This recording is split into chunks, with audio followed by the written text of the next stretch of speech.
Om Swastiastu. Terima kasih Bapak dosen dan rekan-rekan atas waktu dan kesempatan yang telah diberikan kepada kelompok kami untuk menyajikan materi yang akan kami bahas terkait mata kuliah akuntansi sektor publik. Sebelum saya mempresentasikan materi, terlebih dahulu izinkan kami perkenalkan diri. Saya Niluh Rista Dewi, nomor absen 20, dan ada rekan saya Nikadek Meriani, nomor absen 21. Nah, materi di sini yang akan kami bahas yaitu yang pertama ada menjelaskan International Public Sector Accounting Standard atau IPSAS. Yang kedua yaitu menjelaskan standar akuntansi pemerintah. Dan yang ketiga yaitu menguraikan teknik-teknik akuntansi keuangan sektor publik. Baik, materi yang pertama yaitu ada standar akuntansi sektor publik internasional atau IPSAS. Di mana pengertian dari standar akuntansi sektor publik internasional itu adalah seperangkat standar akuntansi yang dikeluarkan oleh Dewan IPSAS untuk digunakan oleh entitas sektor publik di seluruh dunia dalam penyusunan laporan keuangan. Nah, IPSAS ini bertujuan untuk meningkatkan kualitas pelaporan keuangan, bertujuan umum oleh entitas sektor publik sehingga menghasilkan penilaian yang lebih baik terhadap keputusan alokasi sumber daya yang dibuat oleh pemerintah sehingga meningkatkan transparansi dan akuntabilitas. Baik, materi yang kedua itu ada standar akuntansi pemerintah atau SAP. SAP itu sendiri merupakan prinsip-prinsip akuntansi yang diterapkan dalam tindak penyusunan dan penyajian laporan keuangan pemerintah.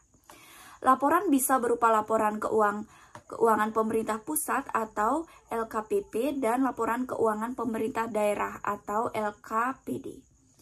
Standar tersebut dibutuhkan untuk mendapatkan transparansi dan akuntabilitas penyelenggaraan akuntansi pemerintah sekaligus untuk memberikan peningkatan kualitas dan LKPP dan LKPD. Nah, adapun prinsip-prinsip dari standar akuntansi pemerintah atau SAP menurut Peraturan Pemerintah Nomor 71 Tahun 2010. Yaitu yang pertama ada basis akuntansi.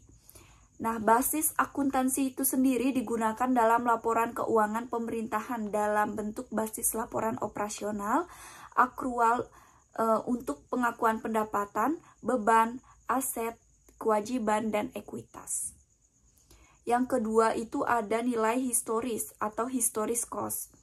Historis cost dapat berupa aset yang dicatat sebesar pengeluaran kas dan setara dengan kas yang dibayar. Yang ketiga ada realisasi atau realization, yaitu pendapatan basis kas tersedia yang telah diotorisasikan melalui anggaran pemerintah pada suatu periode akuntansi yang digunakan untuk berbagai kepentingan.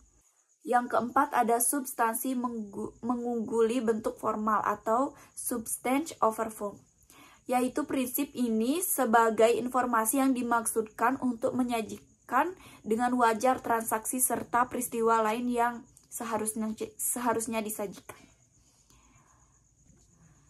Yang kelima ada periodisitas atau periodicity, yaitu agar kinerja entitas dapat diukur dan posisi sumber daya yang dimiliki dapat ditentukan. Maka kegiatan akuntansi dan pelaporan keuangan entitas pelaporan harus dibagi menjadi beberapa periode pelaporan. Selanjutnya yang keenam ada konsistensi, yaitu berupa perlakuan akuntansi yang sama diterapkan pada kejadian yang serupa dari periode ke periode oleh suatu entitas pelaporan. Yang ketujuh ada pengungkapan lengkap atau full disclosure, yaitu laporan keuangan harus menyajikan secara lengkap segala informasi yang dibutuhkan oleh pengguna. Nah, yang terakhir itu ada penyajian wajar atau fair presentation. Dalam rangka penyajian wajar, faktor pertimbangan sehat sangat diperlukan bagi penyusunan laporan keuangan dan manajemen keuangan ketika menghadapi ketidakpastian pada suatu peristiwa dan keadaan tertentu. Baik, materi selanjutnya akan dijelaskan oleh rekan saya. Baik, untuk materi yang terakhir yaitu menguraikan teknik-teknik akuntansi keuangan sektor publik. Terdapat beberapa teknik akuntansi keuangan yang dapat diadopsi sektor publik, yaitu ada 5. Yang pertama, akuntansi anggaran atau budgetary accounting. Teknik ini adalah teknik akuntansi yang digunakan untuk mencatat setiap transaksi-transaksi yang terjadi dan terdapat pada setiap anggaran, mulai dari anggaran yang disahkan, dialokasikan, ataupun yang dilaksanakan sampai pada penutupan buku anggaran akhir tahun. Tujuan praktik ini adalah untuk menekan peranan anggaran dalam siklus perencanaan, pengendalian, pertanggungjawaban. Yang kedua, akuntansi komitmen atau commitment accounting, yaitu sistem akuntansi yang mengakui transaksi dan mencatatnya pada saat order dikeluarkan. Akuntansi komitmen dapat digunakan bersama-sama dengan akuntansi kas atau akuntansi akrual. Tujuan utama akuntansi komitmen adalah untuk pengendalian anggaran. Yang ketiga yaitu akuntansi dana, adalah sistem akuntansi yang sering digunakan oleh organisasi-organisasi nirlaba dan institusi sektor publik. Sistem tersebut merupakan metode pencatatan dan penampilan entitas dalam akuntansi seperti aset dan kewajiban yang dikelompokkan menurut kegunaannya masing-masing. Yang keempat yaitu akuntansi kas atau cash accounting. Penerapan akuntansi kas, pendapatan dicatat pada saat kas diterima dan pengeluaran dicatat pada saat kas dikeluarkan. Kelebihan kas basis adalah mencerminkan pengeluaran yang real, aktual, dan objektif. Yang kelima yaitu akuntansi akrual atau accrual accounting. Akuntansi akrual dianggap lebih baik daripada akuntansi kas.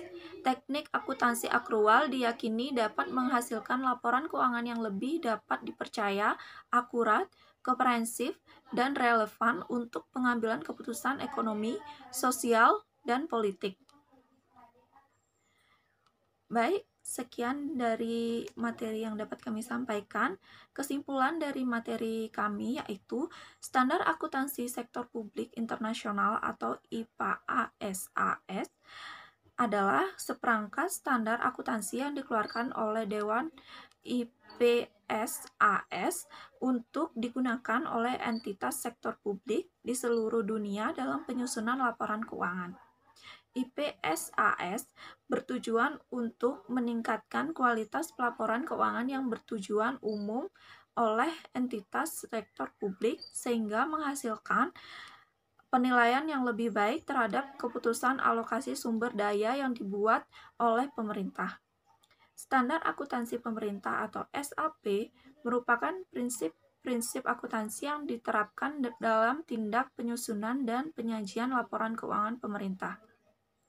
Prinsip-prinsip tersebut meliputi basis akuntansi, nilai historis, realisasi, substansi mengungguli bentuk formal, periodisitas, konsistensi, pengungkapan lengkap, penyajian wajar, dan terdapat beberapa teknik akuntansi keuangan yang dapat diadopsi sektor publik yaitu akuntansi anggaran, akuntansi komitmen, akuntansi dana, akuntansi kas, dan akuntansi akrual.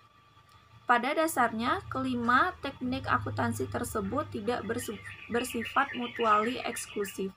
Artinya, penggunaan salah satu teknik akuntansi tersebut tidak menolak penggunaan teknik yang lain. Dengan demikian, suatu organisasi dapat menggunakan teknik akuntansi yang berbeda-beda, bahkan dapat menggunakannya kelima teknik ini dalam waktu bersamaan. Baik, sekian materi dari kelompok kami yang bisa kami sampaikan. Mohon maaf apabila ada kesalahan kata. Kami tutup dengan para mesanti. Om Santi Santi Santi Om.